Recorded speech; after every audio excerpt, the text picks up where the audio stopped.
이재명 대통령이 어제부터 오늘까지 연이은 SNS 메시지를 통해 부동산 안정화에 대한 강한 의지를 발신했습니다. 이번이 마지막 기회라고 강도 높은 경고 메시지를 내놓는가 하면 야당과 언론을 향해서도 망국적 투기 편을 왜 드는 것이냐며 작심 비판했는데요. 청와대 취재기자 연결합니다. 성승환 기자. 네, 이재명 대통령은 어제부터 세 차례 연쇄 SNS 메시지를 올리며 부동산 정상화에 대한 강한 의지를 재차 피력했습니다. 먼저 어제 오후 망국적 부동산의 정상화가 불가능할 것 같은가라며 표 계산 없이 국민을 믿고 비난을 감수하면 될 일이라고 적었습니다.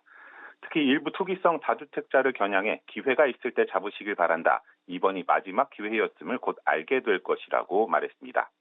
이후 국민의힘 박성훈 수석 대변인은 그렇게 쉬운 정상화를 왜 아직까지 못하고 있냐며 대통령을 비난하는 논평을 냈습니다. 이에 이 대통령은 심야에 반박하는 글을 추가로 올리고 말 배우는 유치원생처럼 말을 제대로 못 알아듣는 분들이 있다며 날을 세웠습니다.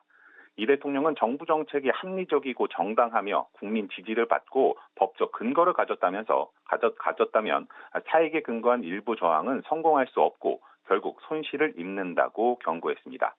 이어 정부는 의지와 수단을 모두 가지고 있으니 정부 정책에 맞서 손해보지 말고 기회가 있을 때 놓치지 말고 감세 혜택을 누리며 다주택을 해소하기를 바란다고 재차 강조했습니다.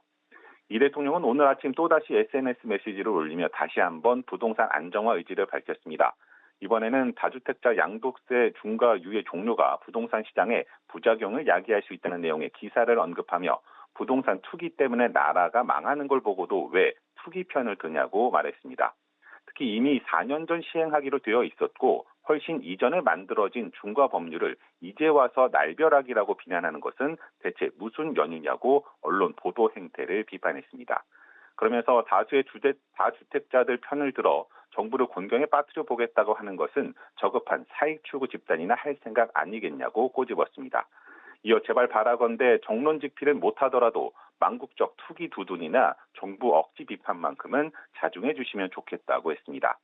이 대통령은 날벼락 운운하며 정부를 부당하게 이기려 하지 마시고 그냥 그나마 우리 사회가 준 중과세 감면 기회를 잘 활용하시길 바란다. 아직 100일이나 남았다고 재차 유예 폐지 의지를 재확인했습니다. 이 대통령은 지난달 23일 오는 5월 9일 만료하는 다주택자 양도소득세 중과 유예와 관련해서 재연장을 고려하지 않는다는 입장을 밝힌 이후 지속적으로 해당 방침을 확인하며 강력하게 부동산 시장 안정화 의지를 피력해 왔습니다. 지금까지 청와대에서 전해드렸습니다.